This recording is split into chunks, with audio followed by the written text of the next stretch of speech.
Good morning students, welcome to Chemistry Simplified Tamil.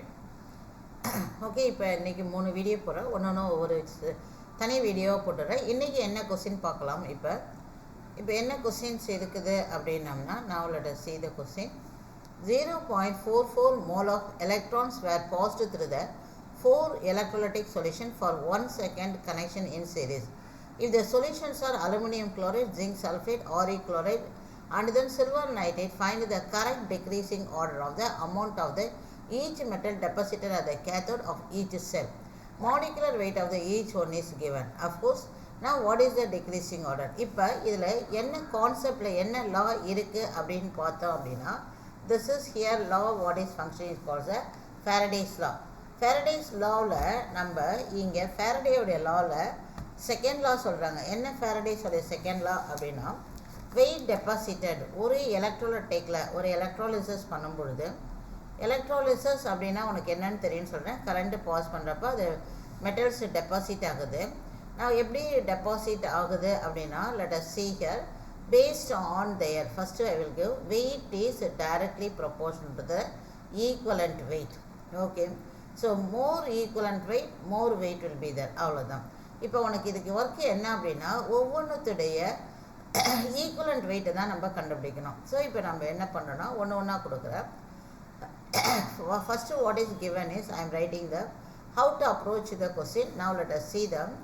What are the chemicals are there according to the order we will write. Here the order is, now the order is, first one is aluminum chloride, that is like this.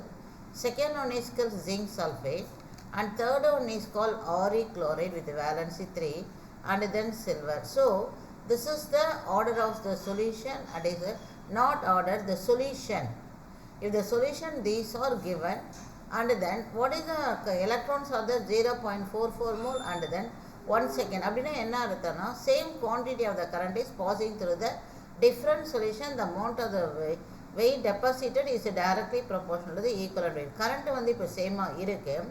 அப்போ how they will be deposited is depends upon their equivalent weight. இப்போ ஒவ்வொருத்தவங்களுடைய equivalent weight கண்டுபிடிக்கிறதுக்கு என்ன formula அப்படின்னா, equivalent weight is equal to atomic weight divide by N factor. இங்கே என்னென்னா what is called as a valency.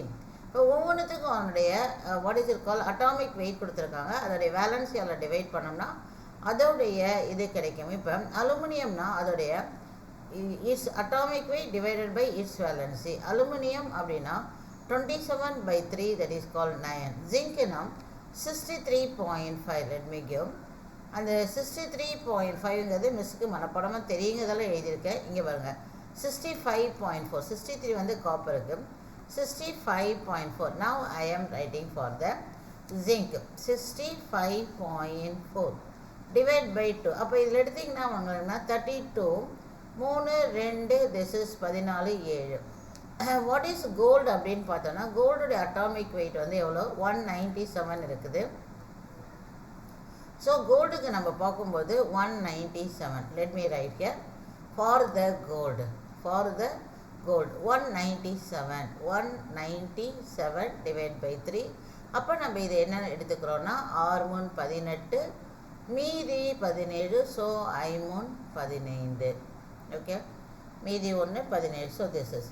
In the case of silver, we know it is, what is the silver is 108 divided by 1 is equal to 108. இப்போ இதுதான் அதோடைய equivalent wait உடைய what is it called each metal is that. We will say things to be compared. Here it is 9, here it is, depends upon this value only it is going to deposit. And then equivalent weight of the zinc is this is equivalent weight of the what is this is 63.4 is for gold, and this one is for the silver. So இப்போ நம்ம எல்லாத்துக்கும் equivalent weight கண்டுபிடிச்சிருக்கோம். So what is equivalent weight? Atomic weight divide by valency. So what they are asking is, now you can see here it is decreasing order of the amount of the each metal. Now coming to the point, what is the decreasing order அப்படிங்கிறதுல, அந்த decreasing ஆர்டருக்கு எப்போதுமே நான் டக்குன்னு decreasing ஆர்டர்னா இது மாதிரி போட சொல்லிவிடுவேன். ஓகே, இப்போ யார் அதிகமாக இருக்கிறாங்களோ அதை நம்ம இங்கே எழுதிடலாம். ஃபஸ்ட்டு நான் என்ன எழுதுறேன்னா, I am giving the datas கொடுத்துறேன் 108. அதுக்கப்புறம் என்ன வருதுன்னா 65, அதுக்கு அடுத்தது 32.7, அடுத்தது 9. ஸோ ஃபஸ்ட்டு 108ங்கிறது யாருடையது சில்வர், 65ங்கிறது என்னது கோல்டு, 32 அப்படிங்கிறது what is it given is not copper, it is the zinc, it is the zinc, it is the zinc, and 9 is the this is the aluminum. So now in between you now just you put the what is it, yes. Now let us put that what is each symbol. Yes, no? Yes. Yes. Go and find out. So now let us, while we are comparing, we can see first one is silver. Go and see the option.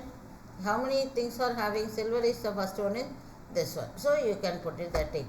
So நீட்டை பொறுத்த வரைக்குமே only one thing will be there. இப்போ 2 சில்வராக இருந்ததுன்னா நீ அடுத்து compare பண்ணியிருக்கணும். இப்போ ஒரு சில்வருங்கிறத நான் அப்படியே போயிடுறேன். இப்போ நம்ம ரீச் ஆனது கரெக்டானு பார்த்தோம்னா சில்வர் கோல்டு நம்ம எழுதிக்கோங்க, silver gold zinc aluminium. Now it is K silver gold zinc aluminium. So இவ்வளோ தான், இதுதான் நம்ம பண்ணுறோம். இப்போ இது நான் எக்ஸாம் ஹாலில் பண்ணதாக இருந்தால் நம்பர் 2 எப்படி இதை வேகமாக செய்கிறது அப்படின்னா நான் செய்கிறேன் பாருங்கள். இதை வந்து எக்ஸாம் ஹாலில் பண்ணுறதா இருக்கும். அப்போ நம்ம இதை எப்படி வேகமாக முடிக்கணும் அப்படின்னா now you need not worry, எப்படி வேகமாக செய்யணும்னு சொல்லிடுறேன். இங்கே பாருங்கள், இது கீழே இது 3 போடுற யுவர் 9. ஓகே, இந்த இடத்துல வந்து இது ஒன்றுனா 108. இப்போ இது அப்படின்னா நிச்சயம் 197 3 அப்படின்னா 6 3 18. இப்போ இதில் பார்த்தோம்னா இதுவும் 60/2 30. இப்போ உனக்கு தெரியுது 9 30 சம்திங் 108 வாட் இஸ் கால்ட் இது 6 3 18 அகெயின் சம் 60 வருது 60. இப்போ இதில் உனக்கு இதுலேருந்து தெரியுது எது அதிகம்னா சில்வர் அதிகம்னு தெரியுது. போய் பாருங்கள் எதில் இருந்தால் சில்வர் இது ஒன்று தானே, நீ டக்குன்னு போட்டு டிக் போட்டுடலாம். You need not go and do this much. Okay, இது மாதிரி வேகமாக எப்படி எக்ஸாமில் செய்யலாம் அப்படிங்கிறத நான் சொல்லி கொடுத்துட்டேன். ஸோ இந்த வீடியோ நான் இதோட கட் பண்ணிக்கிறேன். Now let us see the in next video. Students நீங்கள் பார்க்குறது இல்லாமல் please like share give the comment. அதை தாண்டி வந்து நீ இந்த இடத்துல எப்படி என்ஜாய் பண்ண, உன்னுடைய தாட் ஃபார்ம் எப்படி இருந்தது அப்படின்னு பாருங்கள். இதுலேருந்து என்ன நீ டிப்ஸ் கற்றுக்கிட்டேன்னு பார்த்துக்கோ. நான் இன்னும் 2 வீடியோ போடுறதா இருக்கேன், ஒவ்வொன்றும் தனித்தனியாக. ஸோ ஈச் வீடியோவில் நான் சொன்ன மாதிரி எப்படி கான்செப்ட் வந்து உனக்கு சேமாக இருக்கலாம், எல்லாம் இருக்கலாம், அதை எப்படி அணுகிறது அப்படிங்கிறத மிஸ் புதுசாக சொல்லி தருவேன், பார்த்துக்கோங்க. Thank you students.